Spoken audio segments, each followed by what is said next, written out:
সুপ্রিয় শিক্ষার্থী, আসসালামু আলাইকুম। কৃষি বিশ্ববিদ্যালয় কলেজের অনলাইন কার্যক্রমে তোমাদের সকলকে স্বাগতম। আজকে তোমাদের সামনে হাজির হয়েছে আমি মোহাম্মদ মিনহাজউদ্দিন, প্রভাষক জীববিজ্ঞান বিভাগ। আজকে তোমাদের যে টপিকটি পড়াবো তা হচ্ছে শ্রেণীবিন্যাসের ভিত্তি। আমরা গত দুইটা ক্লাস করেছি অলরেডি। আজকে আমার তৃতীয় নম্বর লেকচার। তৃতীয় লেকচারে আজকে আমরা যে ক্লাস প্ল্যানটি সাজিয়েছি তা হচ্ছে যে আমরা ব্রুনীয় স্তর, সিলোম, প্রতিসাম্যতা, খণ্ডায়ন, অঞ্চলায়ন এবং নট্রুকোট, এগুলো হচ্ছে শ্রেণীবিন্যাসের ভিত্তি। এই শ্রেণীবিন্যাসের ভিত্তিগুলো অর্থাৎ আমি বলতে চাচ্ছি যে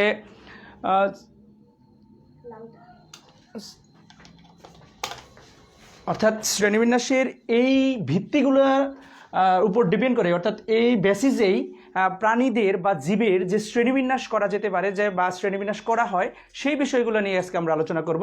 তাহলে আমরা চলো সরাসরি ব্রুনীয় স্তর, সিলোম এবং প্রতিসাম্যতা, খণ্ডায়ন এবং অঞ্চলায়ন এবং নট্রুকোট বিষয়গুলো কি এবং এইগুলো দিয়ে কীভাবে শ্রেণীবিন্যাস করা যায় সেই বিষয় নিয়ে আলোচনা করব। তার আগে তোমরা আমাকে একটু এনশিওর করো যে আমাকে ঠিকঠাক মতো দেখতে পাচ্ছ কিনা এবং আমার ভয়েসটা স্পষ্টভাবে শুনতে পাচ্ছ কিনা প্লিজ, এবং তোমরা আমাকে একটু জানাও। আর আমার এই ক্লাসটি তোমরা তোমাদের নিজ নিজ টাইমলাইনে অবশ্যই শেয়ার করে দাও, যাতে তোমাদের বন্ধুরা সহজেই ক্লাসটি দেখতে পারে এবং পরবর্তী টাইমে তোমরাও এটা আবার রিপিট করতে পারো। ওকে, আমরা চলে যাই তোমাদের কমেন্ট সেকশনে। যদি আমি একটু দেখি যে তোমরা কে কে জয়েন করেছো, তাহলে হ্যাঁ, তোমরা অনেকেই ইতিমধ্যে জয়েন করে ফেলেছো। আনিকা তাবাসুম সূচি আছো, ফারজানা আক্তার সন্ধ্যা, শাকিল স্বাধীন সেকেন্ড ইয়ার। ওকে, ধন্যবাদ শাকিল স্বাধীন। তারপর আছে আকিব খান, মাহবুব হাসান সিয়াম, মাকসুদা আক্তার, হ্যাঁ অনেকে আছো, ধন্যবাদ তোমাদের সকলকে। আমরা চলো সরাসরি ক্লাসে চলে যাই কথা না বাড়িয়ে।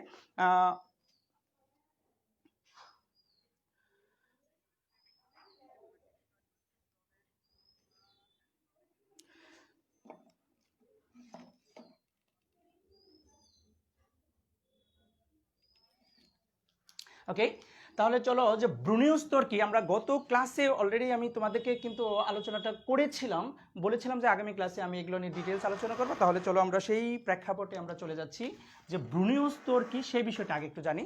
যে ব্রুনীয় স্তর কি, বা এটার ইংলিশ টার্ম হচ্ছে জার্ম লেয়ার। ইংলিশ টার্ম হচ্ছে কি, জার্ম লেয়ার বা ব্রুনীয় স্তর। এট ফার্স্ট আমি তোমাদেরকে যদি একটু বলি যে ব্রুন মানে কি। আমরা জানি যে মাতৃগর্ভে থাকা অবস্থায় জীবের প্রাথমিক যে অবস্থাটা এটাই হচ্ছে ব্রুন। তাহলে ব্রুন, এই মাতৃগর্ভে অবস্থায় একটা ব্রুন পরিস্ফুটনের মাধ্যমেই কিন্তু আস্তে আস্তে একটা পূর্ণাঙ্গ প্রাণী হিসেবে জন্মগ্রহণ করে।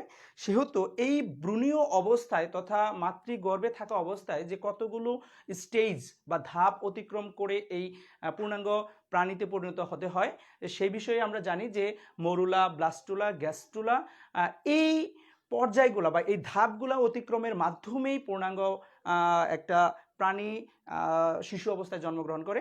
সেহেতু প্রথমেতে যে আমি বলতে চাচ্ছি যে মরুলা, ব্লাস্টুলা, যে গ্যাস্ট্রুলা, যে ধাপগুলা, এই ধাপগুলোর মধ্যে গ্যাস্ট্রুলা একটা পর্যায়ে আছে। যে গ্যাস্ট্রুলা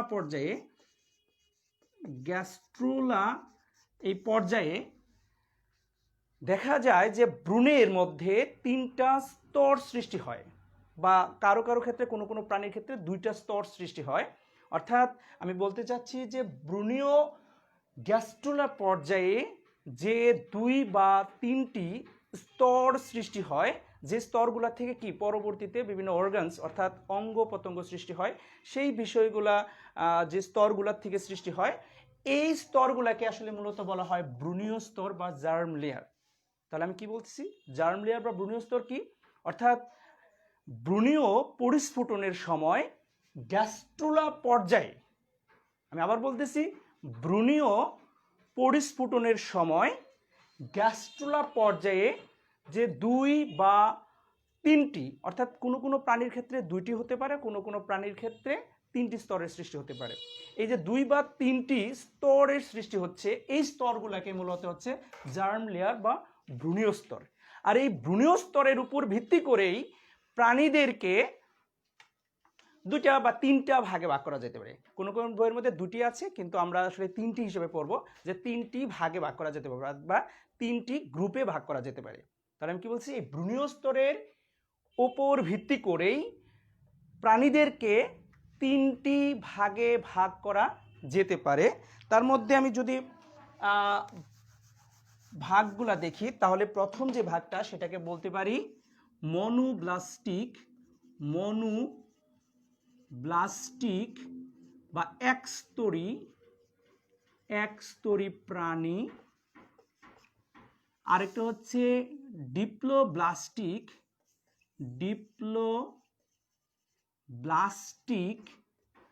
বা দ্বিস্তরী প্রাণী। আরেকটা হচ্ছে ট্রিপ্লোব্লাস্টিক বা ত্রিস্তরী প্রাণী। তাহলে আমি কি বললাম যে ভ্রূণীয় স্তরের উপর ভিত্তি করে প্রাণীদেরকে তিনটি ভাগে ভাগ করা যেতে পারে, অর্থাৎ ভ্রূণীয় স্তরের সংখ্যার উপর ভিত্তি করে যদি বলি, যে অর্থাৎ ভ্রূণীয় পরিস্ফুটনের সময় আমি বলছি যে 2 বা 3টি, কারো কারো ক্ষেত্রে একটি স্তর সৃষ্টি হতে পারে। তার এক কুশি যে প্রাণীগুলো আছে তার তো আর কোনো স্তর সৃষ্টি নেই, একটা কুশি, তাহলে তো একটা স্তর হিসেবে চিহ্নিত করতে পারি। তাহলে বলতে পারি যে ভ্রূণীয় পরিস্ফুটনের সময় যদি একটি স্তর সৃষ্টি হয়, অর্থাৎ তার মধ্যে কোনো যদি আর কোনো দ্বিতীয় কোনো স্তর না সৃষ্টি হয়, অর্থাৎ একটা একক হিসেবে যদি থাকে, টোটাল দেহটাই যদি একটা একক হিসেবে থাকে, দেন তখন তাকে আমরা মনোব্লাস্টিক বা একস্তরী প্রাণী বলবো। অর্থাৎ ভ্রূণ অবস্থায়, মাতৃগর্ভে থাকা অবস্থায় এই গ্যাস্ট্রুলা পর্যায়ে যদি কি হয়, একটি স্তর সৃষ্টি হয় বা একটি স্তরই থাকে, দেন তাকে আমরা, ওই প্রাণীগুলাকে আমরা বলবো মনোব্লাস্টিক প্রাণী বা একস্তরী প্রাণী। তাহলে তারা কারা? সাধারণ আমরা দেখেছি যে পরিফেরা পর্বের প্রাণীরা, আমরা জানি যে ক্লাস ইয়াতে যে পরিপর্বগুলো আছে, আমরা জানি যে মেজর ফাইলার মধ্যে একটা ফাইলাম হচ্ছে পরিফেরা। এই পরিফেরার যত প্রাণীগুলো আছে তারা সাধারণত মনোব্লাস্টিক, অর্থাৎ এদের ভ্রূণীয় পরিস্ফুটনের সময় কোনো আলাদা দ্বিতীয় কোনো স্তর সৃষ্টি না বা তৃতীয় কোনো স্তর সৃষ্টি না, একটা স্তর হিসেবে থাকে। সেটা এই জন্য আমরা এদেরকে কি বলতেছি, মনোব্লাস্টিক বা একস্তরী প্রাণী বলতেছি। এছাড়াও যে এককুশী প্রাণীগুলো আছে তারাও সাধারণত এই পরিফেরা, এদের যে ক্লাসিফিকেশনের ক্ষেত্রে আমরা বলতেছি মনোব্লাস্টিক, এই মনোব্লাস্টিক স্তরের মধ্যে পড়বে। ওকে, তাহলে আমরা মনোব্লাস্টিক কারা বলবো? অর্থাৎ যে সকল প্রাণীদের ভ্রূণীয় পরিস্ফুটন পর্যায়ে একটি স্তর সৃষ্টি হয় বা একটি স্তর দেখা যায়, তাদেরকে আমরা বলবো কি, মনোব্লাস্টিক। আশা করি ক্লিয়ার সবার কাছে। উদাহরণ হিসেবে আমরা বলতে পারি পরিফেরা পর্বের প্রাণীদের কথা। তারপরে আর যদি আসো যে দ্বিতীয় ক্ষেত্রে ডিপ্লোব্লাস্টিক বা দ্বিস্তরী প্রাণী কারা? স্বাভাবিকভাবে তুমি এবার বুঝে ফেলেছো যে ভ্রূণীয় পরিস্ফুটনের সময় গ্যাস্ট্রুলা পর্যায়ে যদি দুইটা স্তরে সৃষ্টি হয়, এরকম একটা অর্থাৎ বাহিরে একটা স্তর থাকবে, ভিতরে আরেকটা স্তর থাকবে, অর্থাৎ দুইটা লেয়ার বা দুইটা স্তর সৃষ্টি হবে। তার মধ্যে বাইরের স্তরটাকে সাধারণত বলা হয় একটোডার্ম, আর মাঝের ভিতরের যে স্তরটা, অর্থাৎ বাইরে দিয়ে একটা স্তর সৃষ্টি হবে, ভিতর দিয়ে একটা স্তর সৃষ্টি হবে, এই স্তরটাকে বলা হয় এন্ডোডার্ম, অর্থাৎ কোষীয় স্তর সৃষ্টি হবে। বাইরে দিয়ে একটা ঘনত্বের একটা স্তর সৃষ্টি হবে, ভিতর দিয়ে আরেকটা আলাদা ঘনত্বের একটা স্তর সৃষ্টি হবে। এইভাবে দুইটা স্তর যদি সৃষ্টি হয়, অর্থাৎ একটোডার্ম এবং এন্ডোডার্ম, এরকম দুটি স্তরের যদি সৃষ্টি হয়, তবে এই প্রাণীদেরকে বলা হবে ডিপ্লোব্লাস্টিক প্রাণী। তাহলে এটা কখন সৃষ্টি হবে? আমি কিন্তু বারবার বলতেছি যে এটা কিন্তু পরিণত অবস্থায় না, এটা ভ্রূণীয় অবস্থায়, অর্থাৎ মাতৃগর্ভে থাকা অবস্থায় এরকম দুইটা স্তরে সৃষ্টি করবে। পরিণত অবস্থায় এই স্তরগুলোর থেকে কিন্তু পরবর্তীতে অর্গানস, অঙ্গপ্রত্যঙ্গ তৈরি হয়। সেক্ষেত্রে আমরা জানি একটোডার্ম থেকে সাধারণত বহিত্বক বা বহি আবরণ, এই বহি অঙ্গগুলো তৈরি হয়, আর এন্ডোডার্ম থেকে ভিতরের যে অঙ্গপ্রত্যঙ্গগুলো আছে বা এই ধরনের উপাদানগুলো আছে সেগুলো তৈরি হয়ে থাকে। তাহলে এরকম যে ভ্রূণীয় পর্যায়ে যদি এরকম একটোডার্ম এবং এন্ডোডার্ম নামে দুইটা স্তরের সৃষ্টি হয় বা দুইটা স্তরের আবির্ভাব দেখা যায়, দেন তখন আমরা তাদেরকে বলবো কি, ডিপ্লোব্লাস্টিক প্রাণী বা দ্বিস্তর বিশিষ্ট প্রাণী বা দ্বিস্তরী প্রাণী। ঠিক আছে, এই ক্ষেত্রে আমরা উদাহরণ হিসেবে বলতে পারি যে নিডারিয়া যে পর্বটা আছে, নিডারিয়া যে পর্বটা আছে, বা এটা আরেকটা নাম হচ্ছে সিলেন্টা র্যাটা। কি নাম ছিল? সিলেন্টা র্যাটা। নিডারিয়ার পূর্ব নাম ছিল সিলেন্টা র্যাটা। এই নিডারিয়া পর্বভুক্ত যে প্রাণী আছে, নিডারিয়া পর্বভুক্ত যত প্রাণী আছে, এই পর্বের অন্তর্ভুক্ত যত প্রাণী আছে, তাদের প্রত্যেকেরই ভ্রূণীয় পরিস্ফুটনে এই গ্যাস্ট্রুলা পর্যায়ে যখন অতিক্রম করে, তখন তার মধ্যে দুটি স্তর, অর্থাৎ একটোডার্ম এবং এন্ডোডার্ম নামে দুটি স্তরের সৃষ্টি হয়, আর এই দুটি স্তর থেকেই পরবর্তীতে তার অর্গানস বা অঙ্গ প্রত্যঙ্গগুলো অর্গানোজেনেসিস প্রক্রিয়ার মাধ্যমে সৃষ্টি হয়। ওকে, তাহলে এই নিডারিয়া পর্বের প্রাণীদের মধ্যে যদি আমরা একটু উদাহরণ হিসেবে চিনি যে কোন প্রাণীগুলা, সেই হিসাবে আমরা জানি যে হাইড্রার কথা বলতে পারি। হাইড্রার অনেক প্রজাতি আছে, তার মধ্যে হাইড্রা বুলগারিস, হাইড্রা ফুস্কা, হাইড্রা ভিরিডিসেমা, এই ধরনের অনেক প্রজাতি থাকতে পারে। তারপরে আমরা অরেলিয়া অরিটার কথা বলতে পারি, অরেলিয়া অরিটার কথা বলতে পারি। অরিটা অর্থাৎ জেলিফিশ, যাকে আমরা জানি জেলিফিশ, সব ফিশ না, যেমন জেলিফিশ কিন্তু কোনো মৎস্যকুলের অন্তর্ভুক্ত না, এটা কিন্তু নিডেরিয়া পর্ব যে আছে, এই নিডেরিয়া পর্বের একটা প্রাণীর নাম জেলিফিশ, যার বৈজ্ঞানিক নাম হচ্ছে অরেলিয়া অরিটা। তাছাড়া যে হাইড্রার কথা বলতেছি, তাছাড়া অভিলিয়া আছে, অভিলিয়া একটা প্রাণী অভিলিয়ার আছে, এরা সবাই নিডারিয়া পর্বের অন্তর্ভুক্ত এবং তাদের প্রত্যেকেরই ভ্রূণীয় পরিস্ফুটনের সময় কি হয়, এরকম দুটা স্তরের সৃষ্টি হয়, অর্থাৎ অ্যাক্টোডার্ম এবং অ্যান্ডোডার্ম নামে দুটা স্তরের আবির্ভাব দেখা যায়। তাহলে আমরা যদি তোমাকে বলি যে একটি দ্বিস্তর বিশিষ্ট প্রাণীর উদাহরণ দাও, তাহলে তুমি কি বলতে পারো? স্বাভাবিকভাবে হাইড্রার কথা বলতে পারো, অরেলিয়া অরিটা অর্থাৎ জেলিফিশের কথা বলতে পারো, অভিলিয়ার কথা বলতে পারো, এই ধরনের প্রাণীদের কথা বলতে পারো। আর যদি তুমি একদম স্পেসিফিকলি বলো তাহলে বলতে পারো যে নিডারিয়া পর্বের সকল প্রাণীরাই দ্বিস্তর বিশিষ্ট প্রাণী। পরীক্ষার সময় আসে নিডারিয়ানদের বা নিডারিয়া পর্বের অন্তর্ভুক্ত প্রাণীদের কেন দ্বিস্তর বিশিষ্ট প্রাণী বলা হয়, তাহলে স্বাভাবিকভাবে আশা করি উত্তরটা তোমরা এবার জানবে। কিভাবে? যেহেতু যে সকল প্রাণীদের ভ্রূণীয় পরিস্ফুটনে কি দেখা যায়, এরকম অ্যাক্টোডার্ম এবং অ্যান্ডোডার্ম নামে কি করে দুটি স্তরের উদ্ভব দেখা যায়, আবির্ভাব হয়, তাদেরকে আমরা বলবো ডিপ্লোব্লাস্টিক প্রাণী। আরেকটা জিনিস মনে রাখো, এই অ্যাক্টোডার্ম অ্যান্ডোডার্ম এরা কিন্তু কোষীয় স্তর। এই দুইটা স্তরকে পৃথক করার জন্য, দুইটা স্তরকে আলাদাভাবে চিহ্নিত করার জন্য মাঝে এক ধরনের জেলির মতো অকোষীয় থকথকে পদার্থের দেখা যায়, যে দুইটা স্তরকে যেটা কি করতেছে, পৃথক বা আলাদা রাখতেছে। এই জেলির মতো থকথকে অকোষীয় এই উপাদানটাকে বলা হয় ম্যাসোগ্লিয়া। কি বলা হয়? ম্যাসোগ্লিয়া। পরীক্ষার মধ্যে অনেকবার কোশ্চেন হয় যে ম্যাসোগ্লিয়া কি, তাহলে আমরা কি বলবো? নিডারিয়া পর্বভুক্ত প্রাণীদের বা বলতে পারি দ্বিস্তর বিশিষ্ট প্রাণীদের বা ডিপ্লোব্লাস্টিক প্রাণীদের ভ্রূণীয় পরিস্ফুটনের সময় যে দুটি স্তর সৃষ্টি হয়, একটা হচ্ছে অ্যাক্টোডার্ম আর একটা হচ্ছে অ্যান্ডোডার্ম, এই দুই স্তরের মাঝে অকোষীয় জেলির মতো থকথকে যে পদার্থ থাকে, এই পদার্থটাকে বলা হচ্ছে ম্যাসোগ্লিয়া। এটা কোনো কোষীয় উপাদান না, ঠিক আছে? তাহলে আমরা যদি বলি যে ম্যাসোগ্লিয়া কি, তাহলে বলবো যে দ্বিস্তর বিশিষ্ট প্রাণীদের অ্যাক্টোডার্ম এবং অ্যান্ডোডার্মের মাঝে জেলির মতো থকথকে অকোষীয় উপাদান বা পদার্থকে আমরা বলি ম্যাসোগ্লিয়া। অনেকবার কোশ্চেন হয়েছে, আশা করি সবাই ক্লিয়ার। তাহলে আমরা দ্বিস্তর বিশিষ্ট প্রাণী কি এবার অবশ্যই সবাই বলতে পারবো কি না? তারপরে যদি তোমাকে যাই যে ত্রিস্তরী প্রাণী বা ত্রিস্তর বিশিষ্ট প্রাণী বা ট্রিপ্লোব্লাস্টিক প্রাণী কি বা কারা, স্বাভাবিক উত্তর তুমি এবার দাও, তোমরা কমেন্টসে আমাকে জানাও প্লিজ। ত্রিস্তর বিশিষ্ট প্রাণী বা ট্রিপ্লোব্লাস্টিক প্রাণী কাদেরকে বলবে? তাহলে তোমরা বলো এবার, তোমাদের আইকিউ টেস্ট, যেহেতু আমি দুইটা পড়াইছি, এই ক্ষেত্রে ট্রিপ্লোব্লাস্টিক প্রাণীটা কারা হবে? তোমরা প্লিজ আমাকে একটু কমেন্টের মাধ্যমে জানাও, আমি একটু দেখে নিচ্ছি তোমরা কে কি কমেন্টস করতেছো।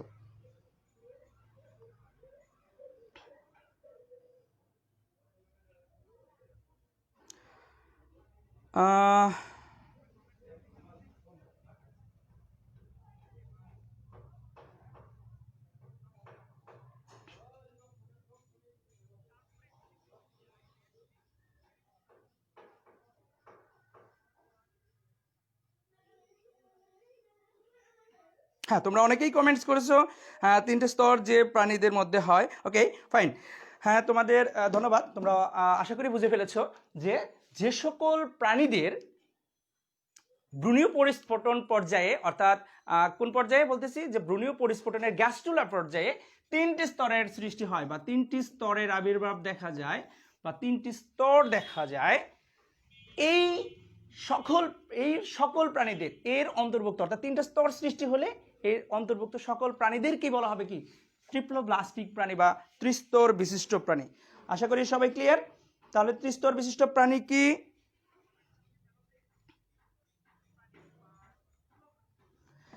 যে সকল প্রাণীদের ভ্রূণীয় পরিস্ফুটনের সময় গ্যাস্ট্রুলার পর্যায়ে তিনটি স্তরের আবির্ভাব বা তিনটি স্তরের সৃষ্টি হয়, তাদেরকে আমরা বলবো কি? ট্রিপ্লোব্লাস্টিক প্রাণী বা ত্রিস্তর বিশিষ্ট প্রাণী। তাহলে এই ত্রিস্তর বিশিষ্ট প্রাণীর ক্ষেত্রে তিনটা স্তর কি কি স্তর সৃষ্টি হয় যদি আমরা একটু দেখি, যে এরকম ব্রুনীয় গ্যাস্ট্রুলা পর্যায়ে এরকম তিনটি স্তর সৃষ্টি হয়। অর্থাৎ একটা স্তর বাইরে থাকে, একটা স্তর যদি বাইরে দিয়ে চিন্তা করি, আরেকটা স্তর থাকে কোথায়, ভিতর দিয়ে মাঝে দিয়ে চিন্তা করি, আরেকটা স্তর এরকম মাঝে দিয়ে চিন্তা করতে পারি, আরেকটা স্তর কি করতে পারি, আরেকটা স্তর এরকম ভিতরে চিন্তা করতে পারি, এরকম তিনটা স্তরের কথা চিন্তা করতে পারি। তাহলে একটা স্তর, দুইটা স্তর, আরেকটা হচ্ছে কি তিনটা স্তর। তাহলে এরকম তিনটা স্তরের সৃষ্টি হয় ব্রুনীয় গ্যাস্ট্রুলা পর্যায়ে, এরকম তিনটি স্তরের সৃষ্টি হয়।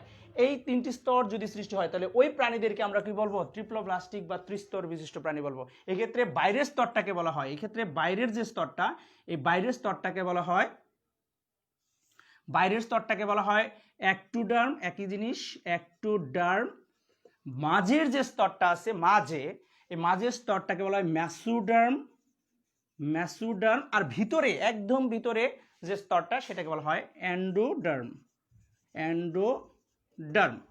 তাহলে বলতেছি যে ব্রুনীয় পরিস্ফুটনে সময় গ্যাস্ট্রুলা পর্যায়ে যদি এরকম অ্যাক্টোডার্ম, ম্যাসোডার্ম এবং এন্ডোডার্ম নামে তিনটি স্তরের সৃষ্টি হয়, তাদেরকে আমরা কি বলবো, এরকম ট্রিপ্লোব্লাস্টিক প্রাণী বা ত্রিস্তর বিশিষ্ট প্রাণী বা ত্রিস্তরী প্রাণী বলে থাকবো। ঠিক আছে, এই ক্ষেত্রে এদের কিন্তু আবার ম্যাসোগ্লিয়া থাকে না, তখন কিন্তু এই ম্যাসোগ্লিয়ার পরিবর্তে কিন্তু এই যে এই ক্ষেত্রে ম্যাসোডার্ম নামের একটা নতুন কোষীয় স্তর সৃষ্টি হয়ে যায় এই সকল প্রাণীদের ক্ষেত্রে। ঠিক আছে, এই ক্ষেত্রে কিন্তু ওদের ম্যাসোগ্লিয়া অনুপস্থিত। তাহলে অবশ্যই শুধুমাত্র দেখা যায় যে ম্যাসোগ্লিয়া একটা মানে ইউনিক একটা টার্ম, যেটা শুধুমাত্র কাদের থাকবে, নিডেরিয়া পর্বের প্রাণীদের থাকবে, অন্য কোনো প্রাণীদের ক্ষেত্রে ম্যাসোগ্লিয়ার উপস্থিতি থাকবে না।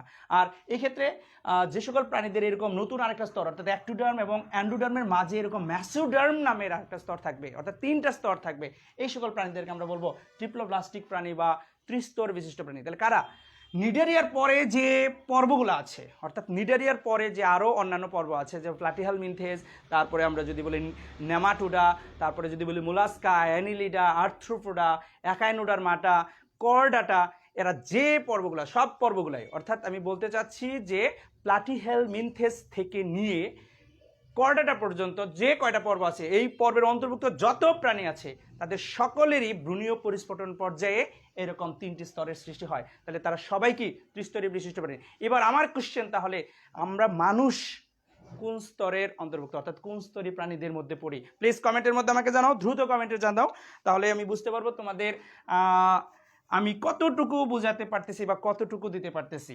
ওকে, তাহলে আমরা কি বলছি যে আমরা মানুষ এই তিনটা স্তরের কোন শ্রেণীর বা কোন গ্রুপের অন্তর্ভুক্ত? প্লিজ কমেন্টের মাধ্যমে জানাও, আমি একটু কমেন্টগুলো চেক করে নিচ্ছি।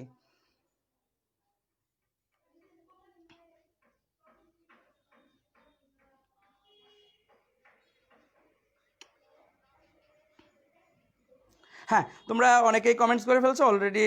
আশরাফুল হায়াত তিনস্তরী, হ্যাঁ তিনস্তরী, তাহমিদুর তিনস্তরী, মুস্তাফিজুর রহমান তিনস্তরী, হ্যাঁ হ্যাঁ সবাই লিখেছো। ওকে, ধন্যবাদ সবাইকে।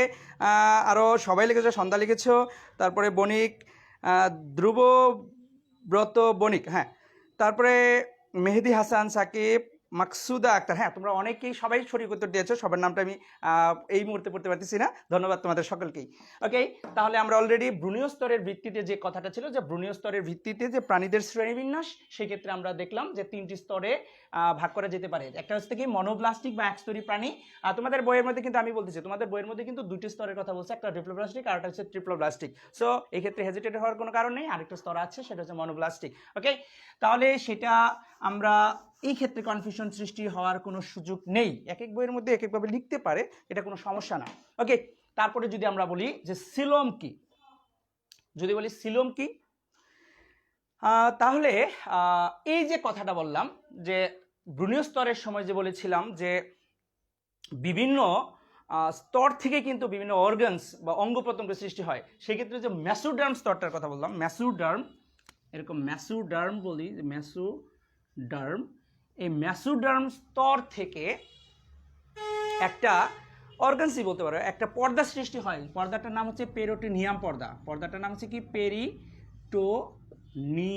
পর্দা, পেরিটোনিয়াম পর্দা। অর্থাৎ আমি বলতেছি এই ব্রুনীয় স্তর যে বলছি, অ্যাক্টোডার্ম, ম্যাসোডার্ম এবং অ্যান্ডোডার্ম, এই স্তরগুলোর থেকেই কিন্তু পরবর্তীতে পরিণত অবস্থায় বিভিন্ন ধরনের অর্গানস তৈরি হয়। সেক্ষেত্রে আমি বলতেছি মেসোডার্ম থেকে এক ধরনের পর্দা সৃষ্টি হয়, তার নাম হচ্ছে পেরিটোনিয়াম পর্দা। এই পেরিটোনিয়াম পর্দা দ্বারা যদি কোনো প্রাণীর ভিতরে থাকা দেহগহ্বর পরিবেষ্টিত থাকে, এরকম যদি পরিবেষ্টিত থাকে, অর্থাৎ যে সকল প্রাণীদের দেহের ভিতরে গহ্বর খালি জায়গা ফাঁকা স্থান আছে এবং সেই খালি গহ্বরগুলো বা ফাঁকা স্থানগুলো বা দেহ গহ্বরগুলা এই পেরিটোনিয়াম পর্দা দ্বারা পরিবেষ্টিত থাকবে বা থাকে, তাদেরকে আমরা বলবো সিলোম। অর্থাৎ এই দেহ গহ্বরটাকে আমরা বলবো সিলোম। যে সকল দেহ গহ্বর অর্থাৎ প্রাণীদের দেহ গহ্বর যদি বা যে সকল দেহ গহ্বর এরকম পেরিটোনিয়াম পর্দা দ্বারা পরিবেষ্টিত থাকবে, ওই সকল দেহ গহ্বরগুলোকে বলবো আমরা কি সিলোম। তাহলে সহজ কথা যদি বলি সিলোম কি, তাহলে সিলোম হচ্ছে এক বিশেষ ধরনের দেহ গহ্বর, প্রাণীদের ভিতরে থাকা একটা ফাঁকা স্থান, একটা দেহ গহ্বর, যা কি থাকে, যা মেসোডার্ম উদ্ভূত, অর্থাৎ ভ্রূণীয় মেসোডার্ম, ভ্রূণ অবস্থায় যে মেসোডার্মটা আছে এই মেসোডার্ম থেকে উদ্ভূত পেরিটোনিয়াম পর্দা দ্বারা আবৃত এই দেহ গহ্বরটার নামই হচ্ছে সিলোম। আশা করি ক্লিয়ার। যদি তোমাকে কোশ্চেন করে যে সিলোম কি, অনেকবার এসেছে কোশ্চেনটা, তাহলে আমরা সহজ কথা কি বলবো যে ভ্রূণীয় মেসোডার্ম থেকে উদ্ভূত পেরিটোনিয়াম পর্দা দ্বারা আবৃত দেহ গহ্বরকেই বলবো আমরা সিলোম। সহজ কথায় কি বলছি যে ভ্রূণীয় মেসোডার্ম থেকে উদ্ভূত এই পেরিটোনিয়াম পর্দা, এই পেরিটোনিয়াম পর্দা দ্বারা যদি কোনো দেহ গহ্বর আবৃত থাকে, এই দেহ গহ্বরকে আমরা বলবো সিলোম। আশা করি সবার কাছে ক্লিয়ার বিষয়টা। তাহলে সিলোম কি বলছি যে ভ্রূণীয় মেসোডার্ম উদ্ভূত পেরিটোনিয়াম পর্দা দ্বারা আবৃত দেহ গহ্বরকে সিলোম বলে। সহজ কথা। এই সিলোমের উপর ভিত্তি করে, এই ধরনের দেহ গহ্বরের উপর ভিত্তি করেও কোনো প্রাণীর দেহে এই দেহ গহ্বর থাকতে পারে, কোনো প্রাণীর দেহে নাও থাকতে পারে, বা কোনো প্রাণীর দেহে কিছুটা দেহ গহ্বর কিন্তু প্রকৃত দেহ গহ্বর না। এইরকম বেসিসে, এই ভিত্তিতে প্রাণীদেরকে 3 ভাগে ভাগ করা যেতে পারে। কয় ভাগে ভাগ করা যেতে পারে? অর্থাৎ সিলোমের উপর ভিত্তি করে বা সিলোম বেসিসে প্রাণীদেরকে কয় ভাগে? 3 ভাগে ভাগ করা যেতে পারে। কি কি? একটা হচ্ছে অ্যাসিলোমেট, একটা হচ্ছে কি অ্যাসিলোমেট, একটা হচ্ছে অ্যাসিলোমেট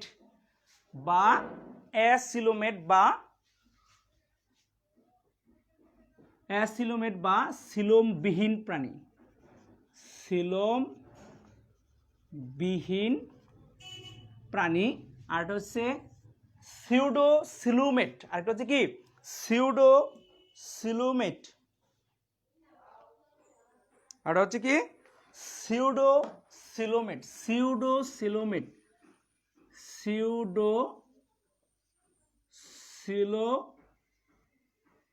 সিউডোসিলোমেট বা অপ্রকৃত সিলোম বিশিষ্ট প্রাণী, অপ্রকৃত সিলোম বিশিষ্ট প্রাণী। আরটা হচ্ছে কি ইউসিলোমেট, ইউসিলোমেট বা প্রকৃত সিলোমদারি বা প্রকৃত সিলোমদারি।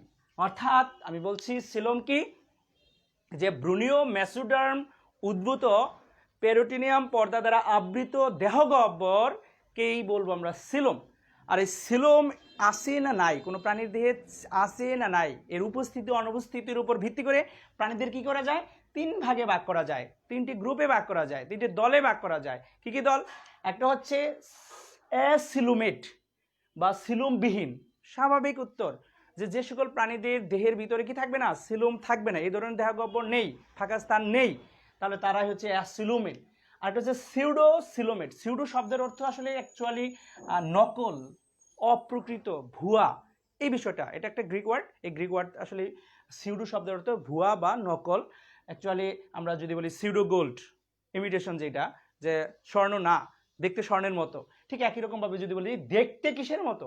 দেখতে সিলোমের মতো, অর্থাৎ দেহগহ্বর আছে, এরকম দেহগহ্বর আছে, দেখতে মনে হচ্ছে কি, তাহলে দেহগহ্বর যদি আছে তাহলে সিলোমের মতো, বাট বাইরে দিয়ে এই যে পেরিটোনিয়াম পর্দাটা যে কথা আছে, এই পর্দাটা কি অনুপস্থিত নেই। অর্থাৎ দেখতে সিলোমের মতো মনে হলেও যদি বাহির দিয়ে পেরিটোনিয়াম পর্দা দ্বারা আবৃত না হয়, তবে এই ধরনের দেহগহ্বরকে বলা হয় অপ্রকৃত সিলোম। আর এরকম অপ্রকৃত সিলোম যে সকল প্রাণীদের দেহে থাকবে তারা হচ্ছে কি সিউডোসিলোমেট। আরেকটা হচ্ছে কি ইউসিলোমেট। ইউ শব্দের অর্থ তোমরা অনেকেই জানো, ইউ এটা একটা ল্যাটিন ওয়ার্ড বা গ্রিক ওয়ার্ড। এক্ষেত্রে ইউক্যারিওটিক, প্রোক্যারিওটিক তোমরা কিন্তু পড়ে আসছো যে আদিকোষী। প্রো মানে কি আদিকোষী, প্রোক্যারিওটিক আদিকোষী, ইউক্যারিওটিক প্রকৃতকোষী। ইউ শব্দটার অর্থ হচ্ছে প্রকৃত। ইউ শব্দটার অর্থ কি প্রকৃত, অর্থাৎ বোঝাই যাচ্ছে যে প্রকৃত সিলোম বিশিষ্ট প্রাণী, অর্থাৎ যাদের দেহে এই যে সিলোমটা প্রকৃত, অর্থাৎ দেহগহ্বর পেরিটোনিয়াম পর্দা দ্বারা আবৃত, এরকম সিলোম বিশিষ্ট প্রাণীদেরকে কিন্তু বলা হবে কি ইউসিলোমেট বা প্রকৃত সিলোম বিশিষ্ট প্রাণী। তাহলে স্বাভাবিকভাবে সিলোমের উপর ভিত্তি করে প্রাণীদেরকে কয়টি ভাগে ভাগ করা যেতে পারে? 3টি ভাগে ভাগ করা যেতে পারে। একটা হচ্ছে কি অ্যাসিলোমেট বা সিলোমবিহীন প্রাণী, অর্থাৎ যে সকল প্রাণীদের সিলোম বা দেহগহ্বর থাকে না, অর্থাৎ তাদের দেহগহ্বরটা ফাঁকা স্থানটা বিভিন্ন ধরনের প্যারেনকাইমা, কোলেনকাইমা এই ধরনের কোষ দ্বারা থাকে, মানে ভরা থাকে, ঠিক আছে। তাহলে এই ওদের দেহের মধ্যে কোনো ফাঁকা স্থান থাকে না, তাহলে এই ধরনের প্রাণীদেরকে বলা হবে কি অ্যাসিলোমেট, অর্থাৎ সিলোমবিহীন প্রাণী। তারপরে আছে কি সিউডোসিলোমেট, অপ্রকৃত সিলোম বিশিষ্ট, অর্থাৎ যে সকল প্রাণীদের দেহগহ্বর আছে বাট দেহগহ্বরটি কি না পেরিটোনিয়াম পর্দা দ্বারা আবৃত না, অনাবৃত। তাহলে এই ধরনের দেহগহ্বর অর্থাৎ দেখতে সিলোমের মতো বাট আসল সিলোম না, প্রকৃত সিলোম না, এরকম সিলোম বিশিষ্ট বা এরকম দেহগহ্বর বিশিষ্ট প্রাণীদেরকে কিন্তু বলা হবে সিউডোসিলোমেট বা অপ্রকৃত সিলোমধারী। তাহলে সেই ক্ষেত্রে আরেকটা আছে কি ইউসিলোমেট, অর্থাৎ যে সকল প্রাণীদের দেহে প্রকৃত সিলোম থাকবে, অর্থাৎ সিলোমের উপস্থিতি থাকবে, তাদেরকে বলা হবে ইউসিলোমেট। উদাহরণ যদি আমরা দেখি অ্যাসিলোমেট, তাহলে কারা? অ্যাসিলোমেটের ক্ষেত্রে উদাহরণ হিসেবে আমরা বলতে পারি প্লাটিহেলমিনথেস পর্বটার কথা বলতে পারি, যে প্লাটিহেলমিনথেস যে পর্বটা আছে, এই প্লাটিহেলমিনথেস পর্বের সকল প্রাণীরাই অ্যাসিলোমেট, অর্থাৎ সিলোমবিহীন। অর্থাৎ এই প্রাণীদের মধ্যে উদাহরণ হিসেবে যদি আমি দেখাই তোমাদের যে প্লাটিহেলমিনথেস পর্বের প্রাণী কারা? টেনিয়াসুলিয়াম আছে, কি আছে? টেনিয়াসুলিয়াম আছে, টেনিয়াসুলিয়াম বৈজ্ঞানিক নাম, হচ্ছে বাংলা নাম হচ্ছে কি ফিতাকৃমি। তারপরে টেনিয়াসুলিয়াম আছে, ফ্যাসিওলা হ্যাপাটিকা আছে, ফ্যাসিওলা হ্যাপাটিকা মানে কি যকৃত কৃমি। তাহলে এই যে টেনিয়াসুলিয়াম, ফ্যাসিওলা হ্যাপাটিকা, এরা সবাই কিন্তু অ্যাসিলোমেট, অর্থাৎ সিলোমবিহীন প্রাণী। অর্থাৎ প্লাটিহেলমিনথেস যে পর্বটা আছে, এই পর্বের যত প্রাণী আছে তারা সবাই কি অ্যাসিলোমেট প্রকৃতির। আশা করি ক্লিয়ার সবার কাছে। এবার আসো সিউডোসিলোমেট কারা? সিউডোসিলোমেট হচ্ছে যাদের দেহে অপ্রকৃত সিলোম থাকবে তারাই সিউডোসিলোমেট। তাহলে সেই ক্ষেত্রে আমরা একটা পর্বের কথা বলতে পারি, সেটা হচ্ছে নেমাটোডা যে পর্বটা আছে, নেমাটোডা যে পর্বটা আছে, যেটা পূর্ব নাম ছিল কি নেমাথেলমিনথেস। এই নেমাটোডা পর্বের পূর্ব নাম ছিল কি নেমাথেলমিনথেস। এই নেমাটোডা পর্বের যত প্রাণী আছে, এর অন্তর্ভুক্ত যত প্রাণী আছে সেই হিসাবে কারা আছে? অ্যাসকারিস ল্যাম্ব্রিকোইডাস আছে, অর্থাৎ যেটাকে আমরা গোলকৃমি নামে চিনি, গোলকৃমি অ্যাসকারিস ল্যাম্ব্রিকোইডাস। তারপরে আছে তোমার লোয়া আছে, হ্যাঁ লোয়া আছে, অর্থাৎ চক্ষুকৃমি হিসেবে যাকে আমরা চিনি, চক্ষুকৃমি। এই ধরনের প্রাণীগুলা এরা সবাই কি অপ্রকৃত সিলোম বিশিষ্ট, অর্থাৎ সিউডোসিলোম বিশিষ্ট। পরীক্ষার মধ্যে অনেকবার এসেছে যে ভ্রান্ত সিলোম, সিউডো মানে কি ভ্রান্ত বলা যেতে পারে, যে ভ্রান্ত সিলোম বিশিষ্ট প্রাণীর উদাহরণ কোনটি? সেহেতু আমরা কি বলতে পারি? লোয়া চক্ষুকৃমির কথা বলতে পারি, অ্যাসকারিস ল্যাম্ব্রিকোইডাসের কথা বলতে পারি, বা যদি পর্ব হিসেবে আসে তাহলে কোন পর্বের কথা বলবো আমরা? নেমাটোডা পর্বের কথা বলতে পারি। ওকে, এবার আসো ইউসিলোমেট বা প্রকৃত সিলোম বিশিষ্ট প্রাণীর উদাহরণ হিসেবে, এটারও উদাহরণ হিসেবে কি এই নেমাটোডার পরবর্তী যে পর্বগুলো আছে, দ্যাট মিনস আমি বলতে চাচ্ছি যে মোলাস্কা থেকে শুরু করে, একটা পর্ব, মোলাস্কা থেকে শুরু করে করডাটা পর্যন্ত যে পর্বগুলো আছে, এর ভিতরে যে পর্বগুলো আছে, অর্থাৎ মোলাস্কা, অ্যানিলিডা, আর্থ্রোপোডা, তারপর একাইনোডার মাটা, করডাটা, এরা যারা আছে এরা সবাই হচ্ছে ইউসিলোমেট, প্রকৃত সিলোম বিশিষ্ট প্রাণী। তাহলে আবারও বলতে চাচ্ছি যে করডাটা পর্বের অন্তর্ভুক্ত যেহেতু মানুষ, তাহলে মানুষ কি ইউসিলোমেট প্রকৃতির। তাহলে যদি তোমাকে আমি বলি যে একটা প্যান্থারা লিউ, অর্থাৎ সিংহের কোন ধরনের? সিংহ কিন্তু কি ইউসিলোমেট প্রকৃতি। তোমাকে যদি বলি শামুক, পাইলা গ্লোবোসা, মোলাস্কা পর্বের অন্তর্ভুক্ত, তাহলেও তারাও কিন্তু কি প্রকৃত সিলোম বিশিষ্ট প্রাণী। আশা করি ক্লিয়ার সবার কাছে। তাহলে যদি আমি তোমাকে বলি পরীক্ষা যদি আসে যে সিলোমের উপর ভিত্তি করে প্রাণীদের শ্রেণীবিন্যাস করো বা দেহ গহ্বরের উপরে ভিত্তি করে প্রাণীদের শ্রেণীবিন্যাস লেখো, তাহলে স্বাভাবিক উত্তর হচ্ছে কি এই যে সিলোম কি, সিলোমের প্রকারভেদগুলোই আমরা আলোচনা করতে পারি। আশা করি ক্লিয়ার সবার কাছে। এবারে যদি আমি তোমাদের বলি প্রতিসাম্যতা জিনিসটা কি, প্রতিসাম্যতা হচ্ছে আরেকটা ভিত্তি, এর উপর ভিত্তি করে প্রতিসমতার উপর ভিত্তি করে প্রাণীদেরকে কি করা যেতে পারে, শ্রেণীবিন্যাস করা যেতে পারে। প্রতিসমতা জিনিসটা কি, যে ধরো একটা প্রাণী, আমি যে কোনো একটা প্রাণীর কথা চিন্তা করো, ধরো এরকম একটা প্রাণী, এরকম একটা প্রাণী, এটা একটা হাইড্রার কথা যদি আমি বলি তোমাদের, এটা একটা হাইড্রা। যাই হোক, এই হাইড্রাকে যদি আমি দেখো এটা কেন্দ্র যদি এটা হয়, মাঝখান যদি এখানে হয়, হাইড্রাকে যদি আমি কি করা যায় দেখো এইভাবে যদি ভাগ করি, দেখো কেন্দ্র বরাবর, নট কেন্দ্রের বাইরে, এরকম কেন্দ্র বরাবর যদি ভাগ করি তাহলে দুইটা খণ্ড পাওয়া যায়, এরকম দুইটা খণ্ড পাওয়া যাবে আর কি, এরকম দুইটা খণ্ড পাওয়া যাবে। যদি এরকম হয়, এরকম দুইটা খণ্ড পাইতে পারি। এখন দেখা যায় এরকম ভাগ করলে এই খণ্ডের মধ্যে যে সকল অর্গান, যে সকল অঙ্গ প্রত্যঙ্গ বা অংশচ্ছেদ আছে, ঠিক একই রকম খণ্ড এই অংশের মধ্যেও দেখা যায়। অর্থাৎ কোনো প্রাণীকে যদি তার কেন্দ্রীয় তল বরাবর, এই যে কেন্দ্র অক্ষ বরাবর, কেন্দ্রীয় তল বরাবর সমান ভাগে ভাগ করে, অর্থাৎ যে কয় ভাগে ভাগ করা যেতে পারে সর্বোচ্চ ভাগ করে যদি প্রত্যেক অংশের সমান অঙ্কের বা অংশের বা অংশচ্ছেদের উপস্থিতি দেখা যায় বা পাওয়া যায়, তখন এই প্রাণীদেরকে আমরা বলবো কি প্রতিসম প্রাণী। আর এই ভাগ করার পদ্ধতিটা হচ্ছে প্রতিসাম্যতা। তাহলে প্রতিসাম্যতা কি, যে কোনো প্রাণীকে যদি তার কেন্দ্রীয় অক্ষ বা কেন্দ্রীয় তল বরাবর ভাগ করে প্রতি অংশে বা প্রতি খণ্ডে সমান অঙ্গ বা অংশের উপস্থিতি পাওয়া যায়, তখন তাকে আমরা কি বলবো, প্রতিসম প্রাণী বলবো। আর একে আমরা বলবো কি প্রতিসাম্যতা।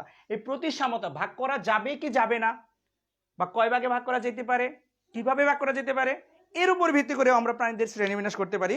সেক্ষেত্রে আমরা যদি বলি ভাগ করা যাবে কি যাবে না, এর উপর ভিত্তি করে আমরা দুই ভাগে ভাগ করতে পারি। একটা হচ্ছে কি প্রতিসম প্রাণী, প্রতিসম প্রাণী, আরেকটা হচ্ছে কি অপ্রতিসম প্রাণী, অপ্রতিসম প্রাণী। তাহলে প্রতিসম প্রাণী কারা, যাদের কেন্দ্রীয় অক্ষ বরাবর, ধরো এই যে এই প্রাণীটা আবার একটু দেখাই, এই কেন্দ্রীয় অক্ষ বরাবর ভাগ করা যায়, যেমন এটা ভাগ করলে আমরা প্রতি অংশে সমান অংশের উপস্থিতি পাইছি বা পাই। মানুষকে কি এইভাবে যদি ভাগ করি সমান অঙ্গের বা অংশের উপস্থিতি পাওয়া যায়, তাহলে এইভাবে যদি ভাগ করা যায় তাহলে তারাই হবে প্রতিসম প্রাণী।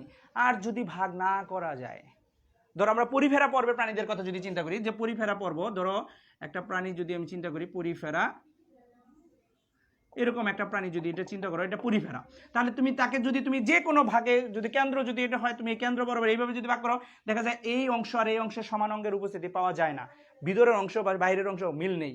যদি এইভাবে ভাগ করো কেন্দ্রীয় অক্ষ বরাবর উপরে নিচে, তারপরেও দেখা যায় তার মধ্যে কি সমান অঙ্গ বা অংশের উপস্থিতি পাওয়া যায় না। তার মানে যদি প্রাণীকে এরকম কেন্দ্রীয় অক্ষ বরাবর ভাগ করে, তুমি যদি তাহলে ভাগ করা যাবে না, ভাগ করা যাবে, বাট ভাগ করে সমান অংশের যদি উপস্থিতি না থাকে, পাওয়া না যায়, তখন তাকে আমরা কি বলবো, তখন তাকে আমরা অপ্রতিসম প্রাণী বলবো।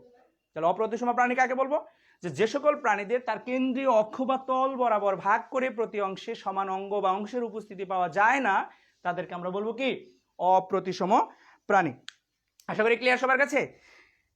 এবার আসো এই ক্ষেত্রে প্রতিসম প্রাণীগুলাদের আবার কিভাবে ভাগ করা যায়, এর উপর ভিত্তি করে কোন অংশে ভাগ করা যেতে পারে, এর অংশে এর উপর ভিত্তি করে আবার এদেরকে আবার কি করা যায়, কয়েকটা ভাগে ভাগ করা যেতে পারে। একটা আছে কি গোলীয় প্রতিসম, গোলীয় প্রতিসম, আরেকটা আছে অরীয় প্রতিসম আছে, অরীয় প্রতিসম আছে, দ্বিঅরীয় প্রতিসম আছে, দ্বিঅরীয় প্রতিসম আছে, দ্বিঅরীয় প্রতিসম আছে, তারপরে আছে কি দ্বিপার্শ্বীয় প্রতিসম আছে, দ্বিপার্শ্বীয় প্রতিসম আছে। তাহলে এইভাবে কয়েক ভাগে ভাগ করা যেতে পারে, যে প্রতিসম প্রাণীদেরকে আবার কয়েক ভাগে ভাগ করা যেতে পারে। একটা হচ্ছে গোলীয় প্রতিসম, অরীয় প্রতিসম, দ্বিঅরীয় প্রতিসম, দ্বিপার্শ্বীয় প্রতিসম। গোলীয় প্রতিসমের ইংলিশ টার্ম হচ্ছে স্ফেরিক্যাল সিমেট্রি। সিমেট্রি হচ্ছে প্রতিসম, ইংলিশে হচ্ছে সিমেট্রি, অর্থাৎ স্ফেরিক্যাল সিমেট্রি। অরীয় প্রতিসম হচ্ছে রেডিয়াল সিমেট্রি। দ্বিঅরীয় হচ্ছে বাইরেডিয়াল সিমেট্রি। আর দ্বিপার্শ্বীয় হচ্ছে বাইলেটারাল বা দ্বিপার্শ্বীয় বা বাইলেটারাল সিমেট্রি, অর্থাৎ এই কয়েক ভাগে ভাগ করা যেতে পারে। তাহলে সেই হতো গোলীয় প্রতিসম কারা? গোলীয় প্রতিসম হচ্ছে কোনো প্রাণী যদি আকৃতিতে আকারে গোল থাকে, ফুটবলের মতো চিন্তা করো যে এর কেন্দ্র যদি এটা থাকে, তাহলে দেখো একটা ফুটবলকে কিন্তু বা একটা গোল বস্তুকে কিন্তু কেন্দ্র অক্ষ বরাবর এইভাবে ভাগ করলে সমান অংশের উপস্থিতি পাওয়া যায়, এইভাবে যদি ভাগ করো সমান অংশের উপস্থিতি পাওয়া যায়, এইভাবে ভাগ করো সমান অংশের উপস্থিতি পাওয়া যায়। অর্থাৎ তাহলে কোনো গোল বস্তুকে, গোলীয় বস্তুকে যদি তার কেন্দ্রীয় অক্ষ বরাবর ভাগ করে যে কোনো তলে ভাগ করা যেতে পারে, যে কোনো তলে ভাগ করে যদি সমান অংশ বা অঙ্গের উপস্থিতি পাওয়া যায়, তখন তাকে আমরা বলবো কি স্ফেরিক্যাল সিমেট্রি বা গোলীয় প্রতিসম প্রাণী। এক্ষেত্রে আমরা উদাহরণ হিসেবে বলতে পারি ভল বক্স। উদাহরণ হিসেবে কার কথা বলতে পারি? ভল বক্স প্রাণীর কথা বলতে পারি। তাহলে এটা হচ্ছে তার কেন্দ্রীয় তল বরাবর যে কোনো তলে ভাগ করে তার সমান অঙ্গ বা অংশের উপস্থিতি পাওয়া সম্ভব। এক্ষেত্রে আমরা কার কথা বলতে পারি? ভল বক্সের কথা বলতে পারি। তারপর অরীয় প্রতিসমর ক্ষেত্রে আছে অরীয় প্রতিসম। অরীয় প্রতিসম হচ্ছে যে এই যে একটু আগে যে আমি একটা প্রাণী দেখাইছিলাম, হাইড্রার কথা বলছিলাম, ধরো এটা যদি হাইড্রা হয়, অরীয় প্রতিসমর ভাগটা কি হবে? শুধুমাত্র দেখো তো এইভাবে যদি ভাগ করি, উপরে নিচে যদি ভাগ করি, এটা যদি কেন্দ্র হয়, উপরে নিচে ভাগ করলে কিন্তু উপরের অংশ আর নিচের অংশ কিন্তু সমান অংশ পাওয়া যাবে না, কারণ উপরে কর্ষিকা আছে, নিচে কর্ষিকা নেই। তাহলে শুধুমাত্র যদি তাকে কি করা যায়, তার লম্ব অক্ষ বরাবর, এই যে অ্যাক্সিস বরাবর, লম্ব অক্ষ বরাবর ভাগ করা যায়। প্রস্থ অনুচ্ছেদ অনুপ্রস্থ বরাবর না, শুধুমাত্র অনুদৈর্ঘ্য বরাবর, লম্ব অক্ষ বরাবর যদি তাকে ভাগ করা যায়, অ্যাক্সিস বরাবর যদি তাকে ভাগ করে যে সমান অংশের উপস্থিতি পাওয়া যায়, তখন তাকে আমরা কি বলবো? অরীয় প্রতিসম বলবো বা রেডিয়াল সিমেট্রি বলবো। এবার আসলে দ্বিঅরীয় প্রতিসম। আসলে দ্বিঅরীয় প্রতিসম হচ্ছে যে কোনো প্রাণীর যদি একটা বা দুইটা কর্ষিকা থাকে, তাহলে তাকে সর্বোচ্চ দুইবার অরীয়ভাবে ভাগ করা যেতে পারে। একবার এইভাবে করা যেতে পারে, আরেকবার কি এইভাবে, একটা হচ্ছে লম্বালম্বি ভাবে করা যেতে পারে, একটা আগে পিছে করা যেতে পারে। তাহলে দুইবার ভাগ করে চারটা অংশ পাওয়া যেতে পারে, আর চারটা অংশেই সমান অংশের উপস্থিতি পাওয়া যেতে পারে।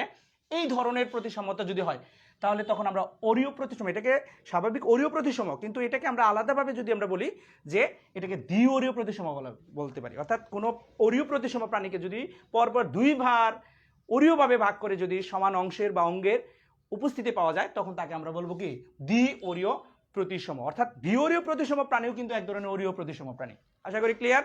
এই ক্ষেত্রে আমরা অ্যান্থোজোয়ার উদাহরণ টানতে পারি। অ্যান্থোজোয়ার কথা বলতে পারি। আর এক্ষেত্রে একটা মাইনর ফাইলাম আছে ট্যানোফোরা, একটা ফাইলাম, পর্বের নাম মাইনর ফাইলাম, এটা মেজর ফাইলামের বাইরে মাইনর ফাইলাম। এই ট্যানোফোরা পর্বের সকল প্রাণীরই সাধারণত এরকম দ্বিঅরীয় প্রতিসম হয়।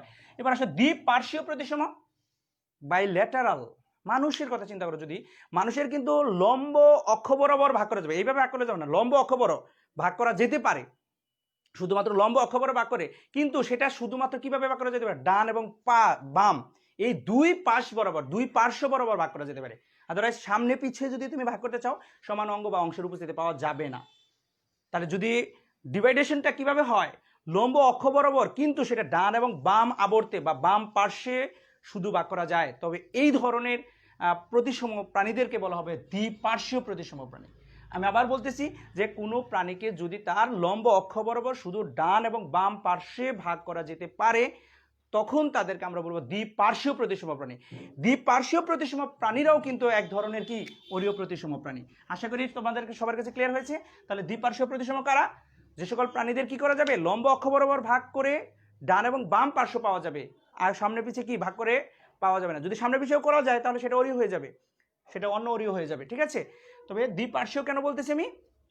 যে লম্বভাবে ভাগ করে ডান এবং বাম পাশে শুধু ভাগ করা যাবে, তাহলে তারা দ্বিপার্শ্বীয় বা বাইলেটারাল সিমেট্রি বলা যেতে পারে। ওকে, আশা করি আমরা আজকে যে আলোচনাগুলো করেছি, যে প্রতিসমতার উপর ভিত্তি করে প্রাণীদের প্রথমত কি বলতেছি, যে দুই ভাগে ভাগ করা যায়। একটা হচ্ছে অপ্রতিসম প্রাণী, আর একটা হচ্ছে কি প্রতিসম প্রাণী। যদি ভাগ না করা যায়, তাহলে সেটাকে আমরা বলতেছি কি অপ্রতিসম প্রাণী। তাহলে অপ্রতিসম প্রাণী কারা? উদাহরণ হিসেবে আমি কিন্তু বলেছি যে পরিফেরা পর্বের অন্তর্ভুক্ত প্রাণী যারা, তাদেরকে অপ্রতিসম প্রাণী বলা হয়ে থাকে। কারণ কি? কারণ তাদের কেন্দ্রীয় অক্ষ বরাবর বা কেন্দ্রীয় তল বরাবর ভাগ করে সমান অঙ্গ বা অংশের উপস্থিতি পাওয়া সম্ভব না। এছাড়াও একটু মনে রাখার বিষয় যে সাধারণত উন্নত পর্ব প্রাণীদের মধ্যেও এই যে মেজর ফাইলাম যে আছে, এই মেজর ফাইলামদের মধ্যেও আরেকটা পর্ব আছে মোলাস্কা। এই মোলাস্কা পর্বের অনেকগুলা ক্লাস আছে, অনেকগুলা বর্গ আছে। এই বর্গ সব বর্গের কথা আমি বলতে চাই না, শুধুমাত্র একটা বর্গ আছে যার নাম হচ্ছে গ্যাস্ট্রোপোডা। গ্যাস্ট্রোপোডা অর্থাৎ এই মোলাস্কা পর্বের একটা বর্গের একটা অর্ডারের নাম হচ্ছে গ্যাস্ট্রোপোডা। আরও অন্যান্য অর্ডার আছে। এই গ্যাস্ট্রোপোডা পর্বে বর্গের অন্তর্ভুক্ত যে প্রাণীগুলো আছে তাদের মধ্যে একটা উদাহরণ হিসেবে যদি আমি বলি পাইলা গ্লোবুসা শামুক, যাকে বলি আমরা আপেল শামুক বা শামুক যাই বলি না কেন, এই গ্যাস্ট্রোপোডা পর্বে মোলাস্কা পর্বের গ্যাস্ট্রোপোডা মানে গ্যাস্ট্রোপোডা কি গ্যাস্ট্রোপোডা বর্গের গ্যাস্ট্রোপোডা বর্গ না, গ্যাস্ট্রোপোডা একটা ক্লাসের নাম। এই গ্যাস্ট্রোপোডা শ্রেণীর প্রাণীরাই শুধু কি অপ্রতিসম হতে পারে, অর্থাৎ অন্য মোলাস্কার যে আরও অন্যান্য ক্লাস বা অন্যান্য বর্গগুলো আছে এরা সবাই দ্বিপার্শ্বীয় প্রতিসম হয়, কিন্তু এই পর্বের শুধুমাত্র গ্যাস্ট্রোপোডা যে ক্লাস আছে গ্যাস্ট্রোপোডা ক্লাসের প্রাণীরাই শুধুমাত্র অপ্রতিসম হয়ে থাকে। ঠিক আছে, এটা একটা যেহেতু কি এক্সেপশনাল, সেহেতু তোমাদের এইখান থেকে কোশ্চেন হয় এমসিকিউ আকারে যে নিম্নের কোনটি অপ্রতিসম প্রাণী। সেক্ষেত্রে পাইলা গ্লোবুসা বা শামুকের কথা বলতে পারো, বা গ্যাস্ট্রোপোডা ক্লাসের অন্তর্ভুক্ত প্রাণীরা কেমন হয়ে থাকে, অপ্রতিসম হয়ে থাকে, অর্থাৎ এদের কেন্দ্রীয় তল বরাবর কি করা যায় না, ভাগ করা যায় না। যাই হোক, আজকে আমরা মোটামুটি যে আলোচনাটুকু করেছি আমাদের টাইমে একটু লিমিট থাকার কারণে বাকি আলোচনাটা আমরা আগামী ক্লাসে ইনশাল্লাহ আলোচনা করে দেব। আশা করি যেটুকু আলোচনা করেছি এগুলো খুবই ইম্পর্টেন্ট টপিক, অনেকবার কোশ্চেন হয় এখান থেকে, তোমরা প্রয়োজনে বারবার একটু দেখবে এবং নিজেরা বই দেখে একটু পড়ার চেষ্টা করবে। তারপরে যদি না বোঝো অবশ্যই আমাকে কমেন্টস বক্সে জানাবে এবং আমার সাথে পার্সোনালি যোগাযোগ করে এগুলো জেনে নিতে পারো। ওকে, ততদিন আগামী ক্লাসের জন্য দেখার আমন্ত্রণ জানিয়ে আজকে এই পর্যন্ত বিদায় নিচ্ছি। ধন্যবাদ সবাইকে।